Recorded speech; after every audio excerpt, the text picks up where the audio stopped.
We are going through Texas's version of a natural bridge.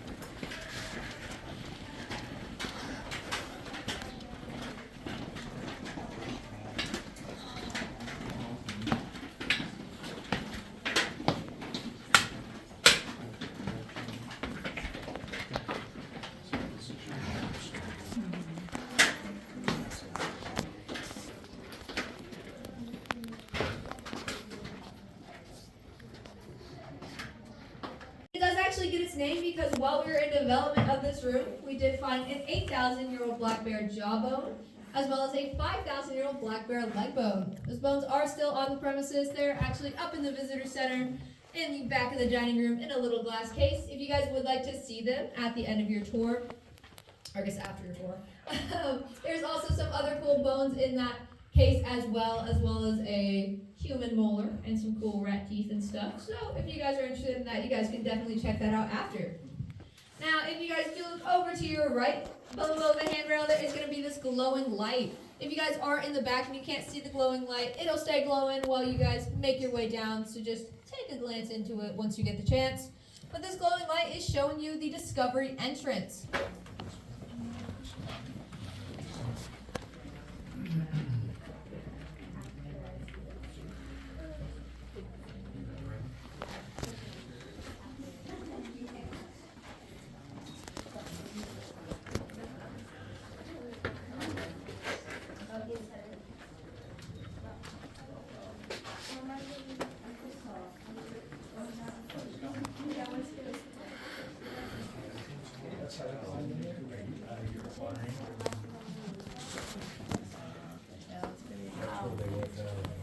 I would totally get my ass stuck in there.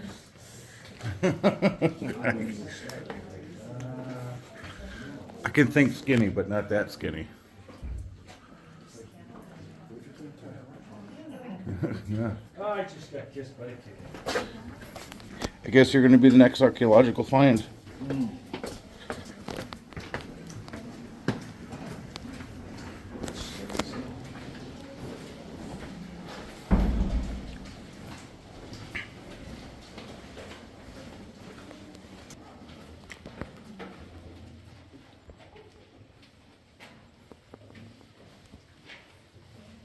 A lot of crystallization in there. Crystals, yeah.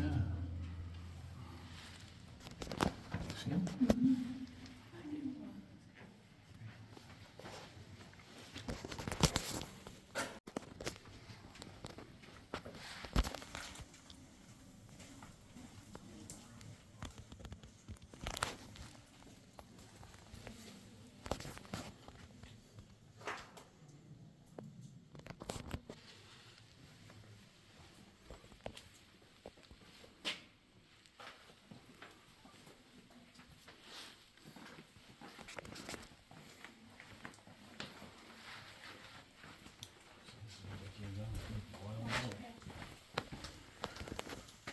All sorts of mineral falls coming down through there. You got the rope? No, I thought you got the rope. You didn't. I'm kind of looking on mine.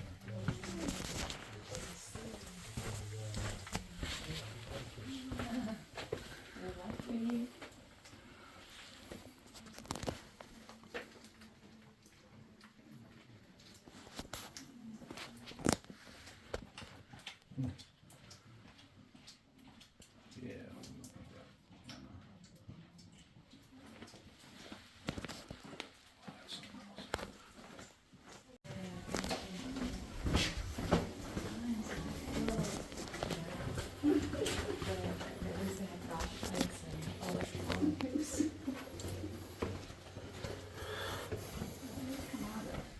Get out of here.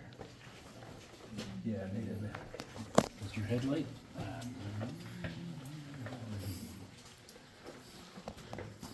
Bet you this was pretty wild when they first found it. Oh, thank you. A lot of flowstone in here. A little light in your helmet.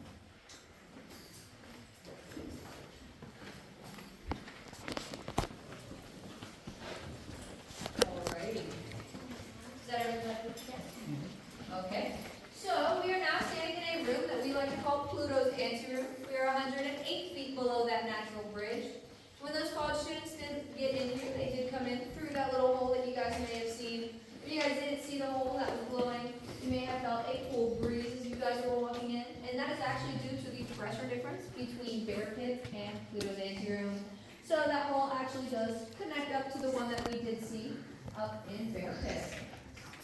But now we're standing in Pluto's anteroom, and Pluto's anteroom did look a little bit darker when those college students first walked in here. They felt that a lot of these formations highly resembled the underworld in some way, so they did name it after Pluto, who is the Roman god of the underworld. Anteroom is just a fancy word that means it is a small room that leads into a larger room. Every room that we go into will progressively get bigger than the one before it, with the last room being the largest room in the cavern system. Now, even though this is a small room, it does have quite a lot to show us. The first things that we're going to talk about are actually called dripstone formations. Now, these formations are created when that water drips into the cavern system. We have four main types of dripstones in this cavern. The first ones are going to be right about here. These guys are called stalagmites. That water drips down from the ceiling, it hits the ground, these continue to grow their way up, and they might reach the ceiling someday. Now the ones right above them are called stalactites. These ones are formed when that water drips around them. They continue to form spikes up there, and they hold on tight to that ceiling. Now when a stalactite and a stalagmite have a stalactite, do you guys know what they call them? Yeah. This is called a column. In our tour today, you guys will be seeing the two largest columns in the cavern system. Now, the fourth and final type of dripstone are going to be right up here. These guys are called soda straws, and they are a specific type of stalactite. They are quite a lot more fragile. They're actually hollow on the inside, so that water goes through them rather than going around them. Now, the next type of formations that we have, the next type of formations that we have are called flowstones. Flowstones are created when that water flows into the cavern system. We have three main age groups for these. The youngest ones are going to be right here. These guys are called cave ribbons. They are fully attached to the wall. Kind of looks like somebody just pinched the wall and it stayed there. Those ones are called cave ribbons. Now when cave ribbons get just a little bit older, they come back up to where these dripstones are, and they actually begin to hang off of the wall. And these are called cave curtains once they start to hang off of the wall. Now when a cave curtain gets big enough, it actually comes all the way to this side of the room, over to this side of the wall, and this creates what we call a cave drapery. So cave draperies were once fully attached to the wall. They began to hang off the wall, and eventually they kept growing to the point where they hit the ground again, which is what classifies it as a cave drapery. Now all these formations do look a little bit different from each other, but they are all formed in the same way. That process does start off with rainwater. So rainwater is up at the surface. It slowly makes its way through all the different types of soil. As it does, it collects CO2 from decaying plants and animals. The CO2 mixes with that rainwater. It creates what we call a weak carbonic acid, the same stuff that makes all of your sodas very fizzy. This weak carbonic acid eventually makes its way to our limestone. Our limestone has a bunch of calcium in it, so when that weak carbonic acid makes its way through, it actually starts to break down the calcium in the limestone, and it picks that up as well. Eventually, it does make its way into our cavern system. That CO2 does get released. That CO2 is able to crystallize into what we the calcite. Calcium is able to crystallize into what we call calcite. Continues to grow on top of itself, and it grows at a very slow rate of about 1 cubic inch every 100 years. It's about 1 ice cube every 100 years. Is everybody ready? I don't really have much else in this room. All right, so we are going to make our way down. This is going to be about 72 feet of switchbacks. I do recommend taking the wider steps, using those handrails, and continue to take those slow, small, careful steps. And wait for me to get down there. I don't know if you guys know.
Sorry. Well, you're good. Alrighty, so we are now in an area that we do like to call Sherwood Forest. We're now 180 feet below that national bridge. It's named after a Disney tale. It's named after Robin Hood. Now Robin Hood does it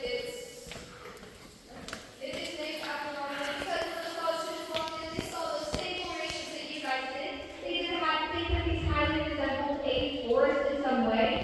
These guys over here looking like tree trunks or small baby trees. These over here looking like these tree tops. So they didn't even after Sherwood Forest from Robin Hood. Now if you're looking at these formations right here, they do look a little bit different than your regular stalagmites that you might think of. These are called roosted stalagmites. And these are created when that water is actually dripping at about consistently the same rate of time, at about consistently the same area on the stalagmite. So they can come off a little bit more flat and full rather than being your typical sharp and pointy. Now if you look over to the left of some six stalagmites, you will see this big guy right here.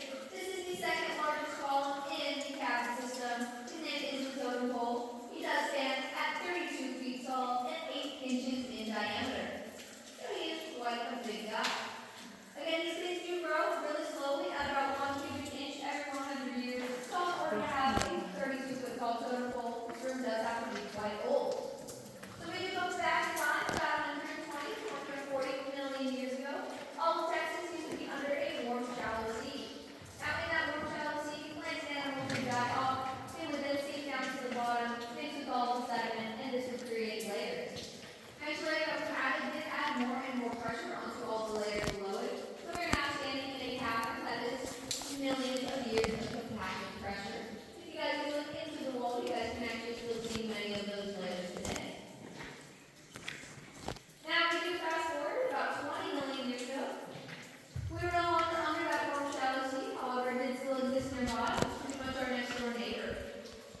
We did have a lot of seismic activity at that time, though, which just means we did have a lot of earthquakes and big shifts. These created really large faults and joints in our cavern system. If you guys do look up, you guys will see one of the largest faults joints in the cavern. It has healed itself over time, but it is pretty big, and you guys can continue to see this throughout the cavern ceiling.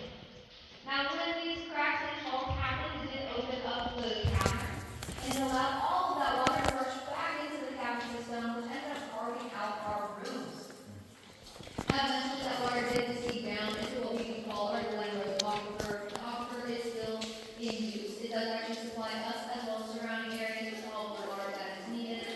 But once all of that water receded down into that aquifer, this area is filled up with air, which is why we're able to feed it today. Now, those cracks did still remain, but water came in a lot slower. This is when water started slowly dripping and flowing into our cavern system, which started the process of our formations beginning to grow. So some of these formations are hundreds of thousands of years old. Some of them are much older than that, some of them are much younger than that. But it is kind of the whole history of this. Does anyone have any questions about that? Alrighty. So we are going to continue on. We are going to go over an area that we call Purgatory Creek. Purgatory Creek is 211 feet below that natural bridge. We are going to see a bridge that is about 152 feet long to get over Purgatory Creek. As we go over this bridge, please make sure you guys are not dangling anyone or anything over the edge. Nobody does want to see it that close. Again, if you guys do drop anything, I cannot guarantee you guys will hit it back, so just be extra careful with all your personal belongings. Is everyone ready? All right.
Kind of looks like some of the little geothermal in Yellowstone. Yeah.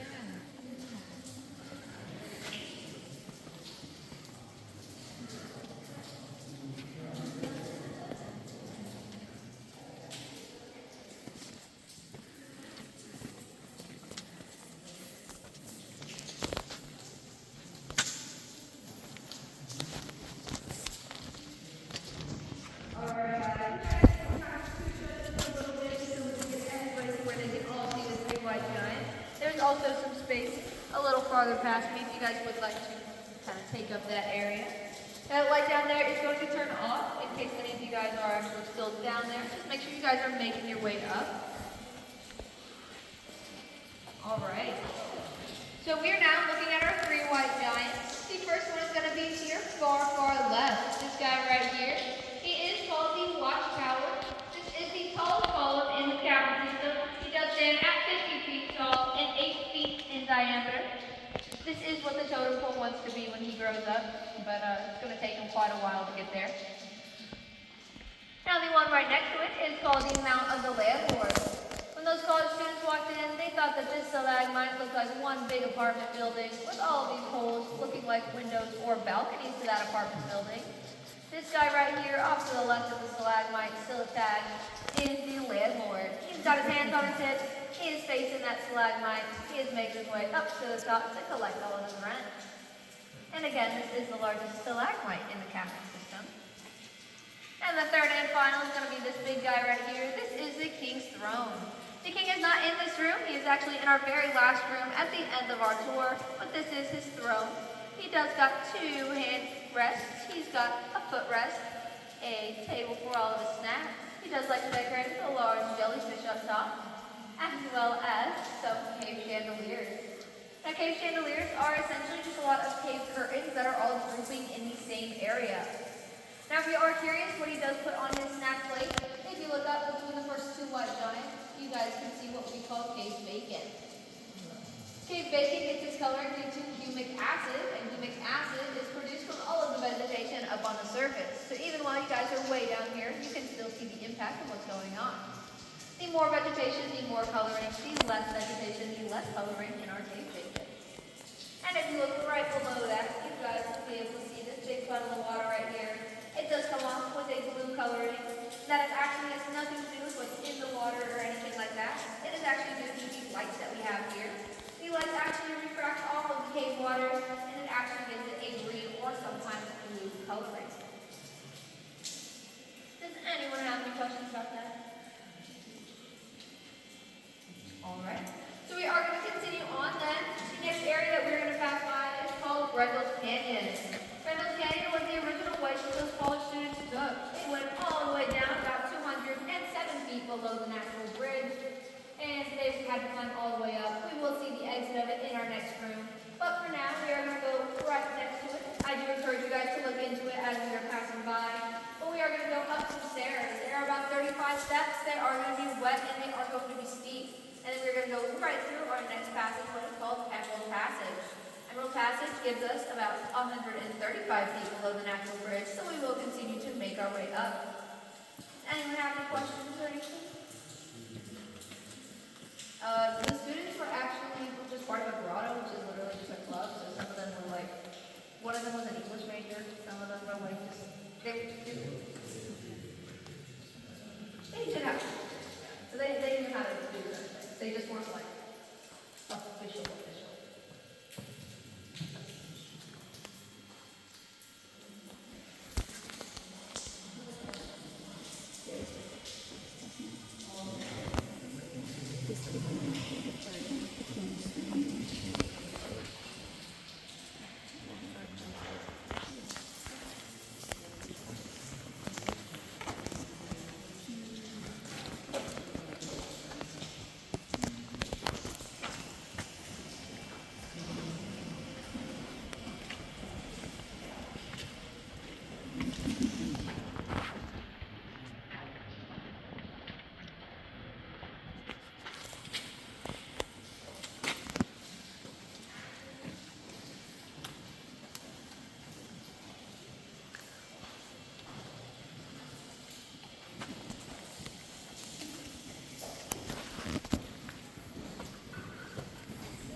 getting stuffy.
Alrighty, again, as you guys are coming in, you guys can see the exit to Grendel's Canyon. So this is how they made it in. They did go all the way down and did a free climb all the way up all of those rocks. Usually they didn't carry any rope or anything of the such with them. They pretty much just kind of, skedaddled up there. They winged it.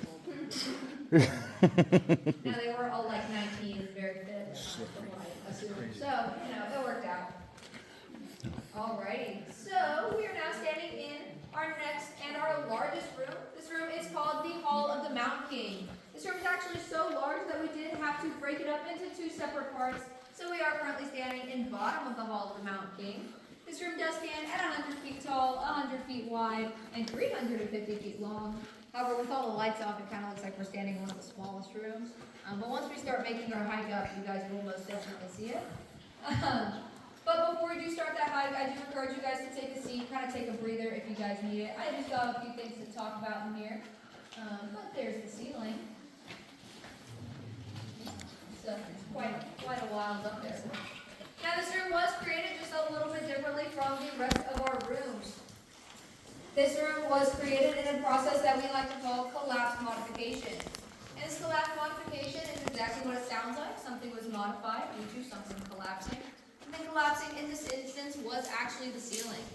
So our ceiling did have a lot of intersecting joints, which just inherently made it very, very weak. There's a lot of intersecting cracks, that doesn't usually go very well with things.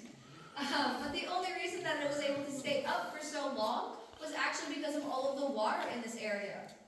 So the water pushed it up, used its buoyant force, and held it up for quite some time. Eventually that water did recede down into that Glenrose aquifer, just like the rest of the water in this cavern. And when that did happen, our ceiling began to crack layer by layer until it eventually found our most stable layer, which is now our ceiling. Our ceiling is 55 feet thick limestone straight up to the surface, so it is pretty stable. But if you guys are looking up at the ceiling and you do notice this upside down staircase pattern, that is actually from the layers falling apart, layer by layer. So this is all one layer right here, and this is the start of the next one layer, start of the next one, all of that fun stuff. Now with this, we do call this breakout as well, and this did create what we call a breakout dome, which is the entire name of this room. So if you guys can see the ceiling, if you guys can't, you'll be able to see it as we make our way up, so there's no rush. But if you guys can see the ceiling, it does kind of look like we are standing in an upside-down cereal bowl, or a dome of some kind. Again, we bring in that breakout, we put it all together, it creates what we call a breakout dome type of room. Now with all this breakout, it did create what we also call breakdown. So breakdown are going to be right over here. These are large pieces of the ceiling that have kind of just fallen apart. They have fallen off of the ceiling. Some of these can be as large as your vehicles, as your cars, anything of the such. Some of them can be a bit smaller than that. Some of them can be larger than that. It all just kind of depends on how things fall. How the cookie crumbles, if you would. Now, if you guys are curious about how safe we are in this room, as I'm talking about everything collapsing and changing and falling apart over, many years, we are very, very safe in this room, and we do have a few reasons to be able to tell that. One, I'm in this cavern quite often, and nothing has happened yet, so we're pretty safe. But two, actually, if you guys do look over here, this is all calcite growth, as well as you guys can see our formations. Formations are some of the biggest telltale signs about how safe and stable a room is. If you are in an area where we have a lot of like movement or big changes in the area, then you guys will see a lot shorter and smaller formation growth, just because they don't really have the chance to grow very high before they, eventually get taken down. Now these ones do get pretty tall. They have no cracks or fractures or anything of the sort. The only reason these guys have stopped growing is simply because they cannot grow any higher. They're pretty much hitting that wall right there, and that's what's preventing them from getting any higher. But they are very, very strong. There is no cracks or fractures in them again, so it does show us that this room is very stable. Does anyone have any questions?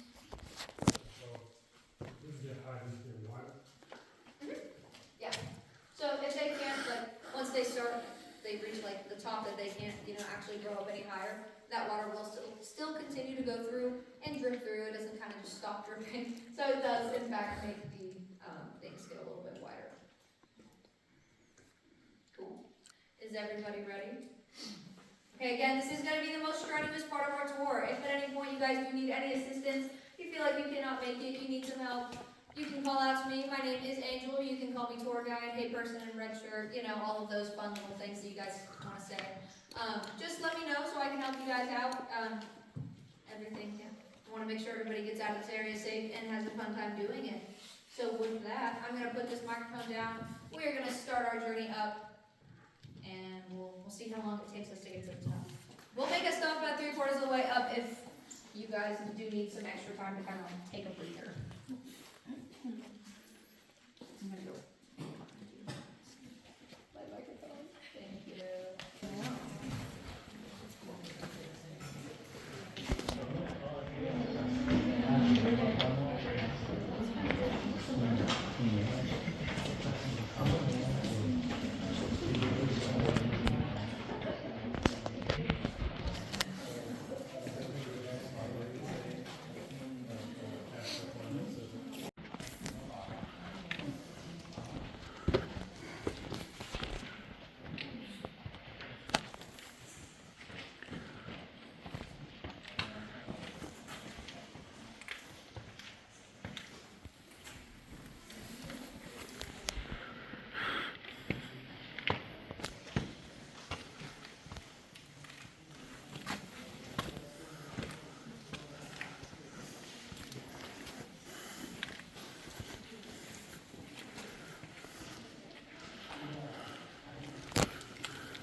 Pretty wild.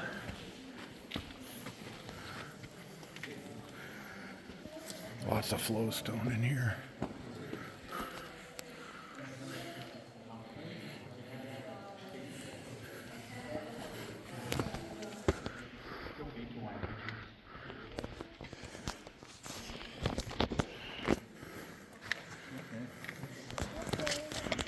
Let's go.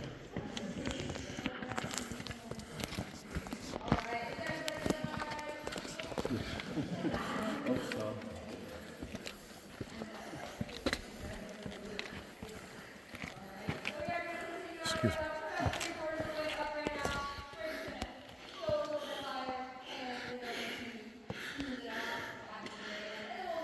It's a climb. Mm-hmm. It's crazy. You see it.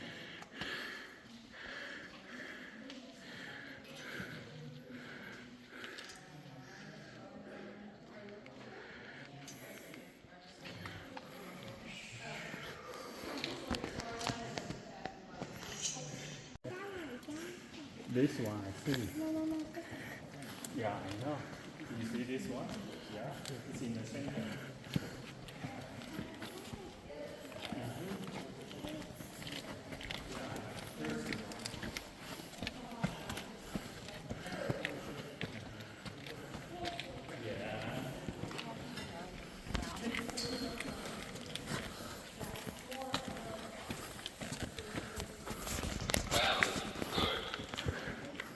That's nice to know.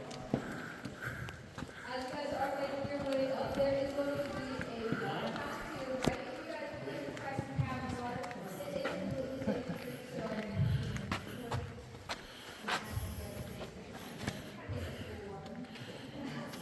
if you guys do take a look over to your left, there is going to be an observation deck Israel over there. drops from the ceiling. Over the area that you guys just came up, see right there is no handrail, so just be very careful of it.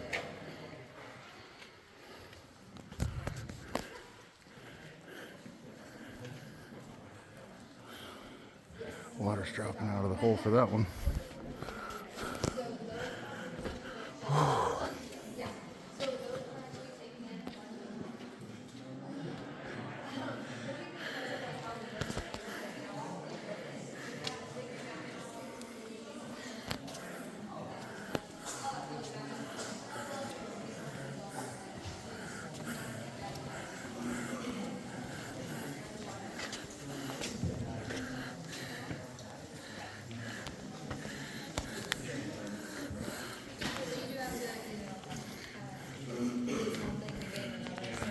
Alrighty then.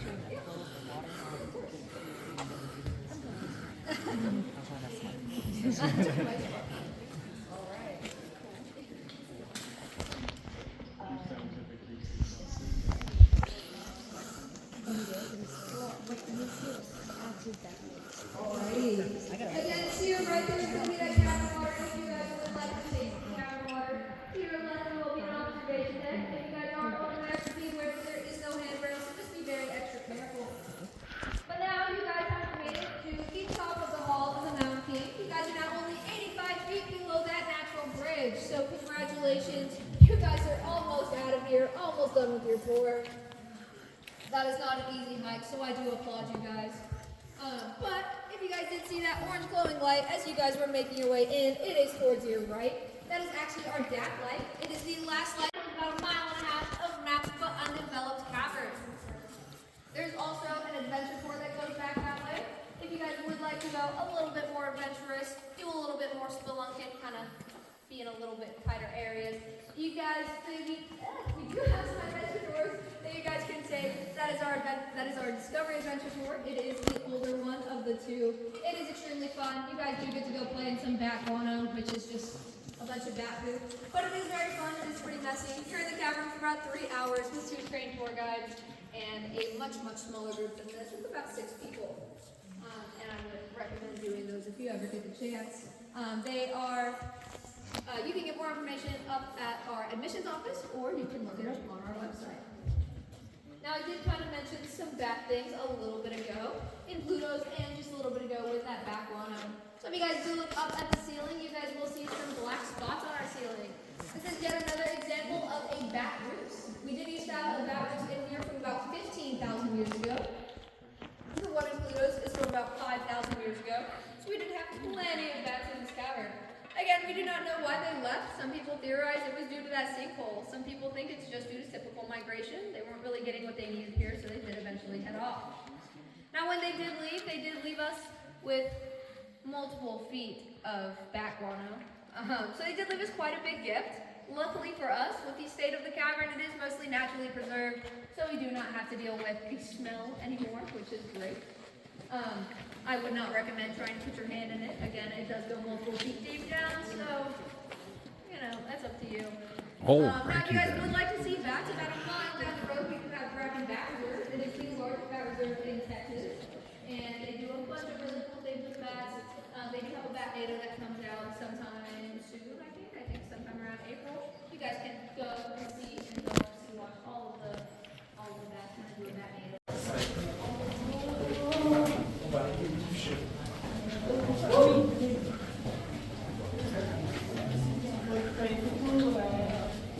Ooh.